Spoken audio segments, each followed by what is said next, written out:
زه جي د تنګي اوسېدونکی ما د عثمان خیلو د کندي یم. په خپله په پولیس کې چې کوم دی ما 30 کاله نوکري کړې ده ایزیوال د سپریټر. په 22 ډسمبر باندې زما خواښې مړه شوه. زه د هغې د کمرادۍ له مونږ ټول کور لاړو، هلته کې لاړو. سهار بیا ما پسې ټېلیفون زما کشر ورور دی بل نوشاد نوم یې دی، هغه ما پسې ټېلیفون وکړ چې راشه ستا کور والي شوی دی. چې رالو دوی زه چې کور ته ورننوتم زما د کور کونډه چې کوم دی نو په دغه په تبر والي شوې وه، ماته شوې وه. او بس غله ورننوتې او په کور کې چې څه سامان و تر د دې سنداره تماچې پورې د هر څه ما نه وړي دي. 7 تولې کالي و پکې، موټر سایکل و، ډیوایس و او موبایل و بل ورسره چې کوم دی نو زما ATM کارت و، پیسې وې چې د ماشومانو ځان له بره په دغه کې په درې کې په لوښو کې پیسې ایښې وې.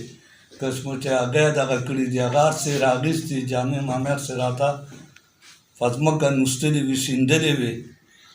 او بیا لاړو تاڼې ته راپورته مو کاکا ټیم سره چې کوم دی نو تاڼهدار ګلزار نوم و، نه هغه سره خو تفتیش دی چې کوم را سره راغی، خو تاڼې نه را سره میرزا تاڼهدار که هغه راغی چې زما د کور ټول هغه نقشه هر څه یې وکتله. او بس بیا د هغې نه پس بیا لاړو هلته کې زمونږ کندي کې بل یو دویم کور والي شوی و، د هغوی نقشه یې وکتله. او د هغې نه پس چې کوم دی نو بس بیا ماسخوتن ټیم کې میرزا صاحب راغی، ورسره نور پولیس و، هغوی زما د کور هغه هر څه وکتل. بیا زه تاڼې ته ولېږلم، ما ته یې ویل ته لاړ شه خپل راپورټ ولیکه. بس راپورټ مې هلته کې ولیکه چې ما نه څه شیونه پټ شوي دي په دې په یاد کې دا د درج دي. بس هغه هغوی ته ما یاد کړله. او 2 میاشتې څه کم کېږي جي بس پکې تر اوسه پورې څه پراګرس ونه شو.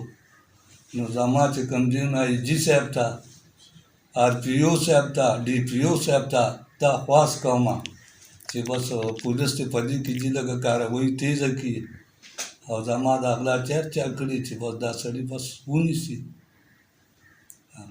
ٹھیک شو کاکا پولیس ته درځي د FIR نه بس پولیس درځي څه وایي چې څه پیشرفت پکې شوی دی نه دی شوی څه وایي؟ بس بله ورځ چې کوم دی نو SHO صاحب سره رابطه زمونږ شوې وه او هغه وویل چې په دې کې مونږ دا دغه لیږلي دي CPR یې ورته وایي که څه ورته وایي چې دا مونږ لیږلي دي که ته اوس په چا دعوه ماوه کوې خو زه به سړي ځله روچت کړم. خو دا ده چې بیا به تا ته پکې د کور مسله دښمني جوړېږي، لانجه به جوړ مونږ د دې CDR یې لیږلي دي او بس چې کله مونږ د ملزمان په ګوتو راشي بس روچت پرې کړو.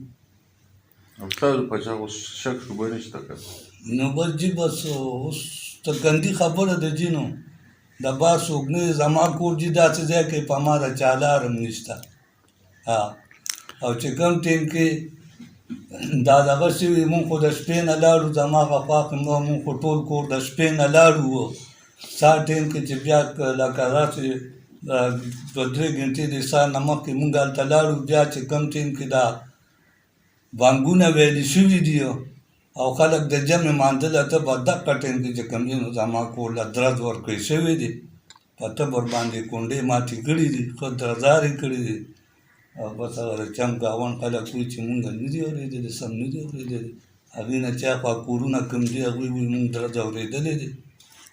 مشره په داسې حالاتو کې اکثر پولیس تفتیش د نښو نښانونو دا اندازم لګوي چې یاره په یو وخت د 2 ځایونو نه غلا شوې ده نو ګنې دا یو کسانو کړې ده. نو څه دغه شان څه نښې نښانې شته یا د هغوی په هغه کیس کې څه پیشرفت شوی دی؟ هېڅ هم نه دي شوي. بس د هغوی خو جي بس خوشې کور و شړ کور یې و، په هغې کې هېڅ هم نه وو. په هغې کې یو کولر او بس په کونډو مخه چې د هغوی ماته شوې وه هم په دغه یو کندي کې شوي دي. خو د هغوی کور زمونږ نه لکه دونه بیرته و لکه دا دی او دا چوک چې دی لکه هم یو خلکو دغه کار کړی داسې یو کس همدغه ځکه چې پوزیشن یو شان و ټوله. صحیح. هغه کور هغه کونډې ماتې شوې دغسې زما غم دی. تاسو چې خپل نوم ونښود؟ زما نوم جي خالد جان دی، اول د سید اکبر جان تنګي عثمان خیل اوسېدونکی یم. په 22 ډسمبر دا کیس ما سره شوی دی 2024 او جی 2024 کې تنګي تاڼې حدود تنګي تاڼې بس خاص په بازار کې جي زما کور دی. ٹھیک ہے ډېره مهرباني.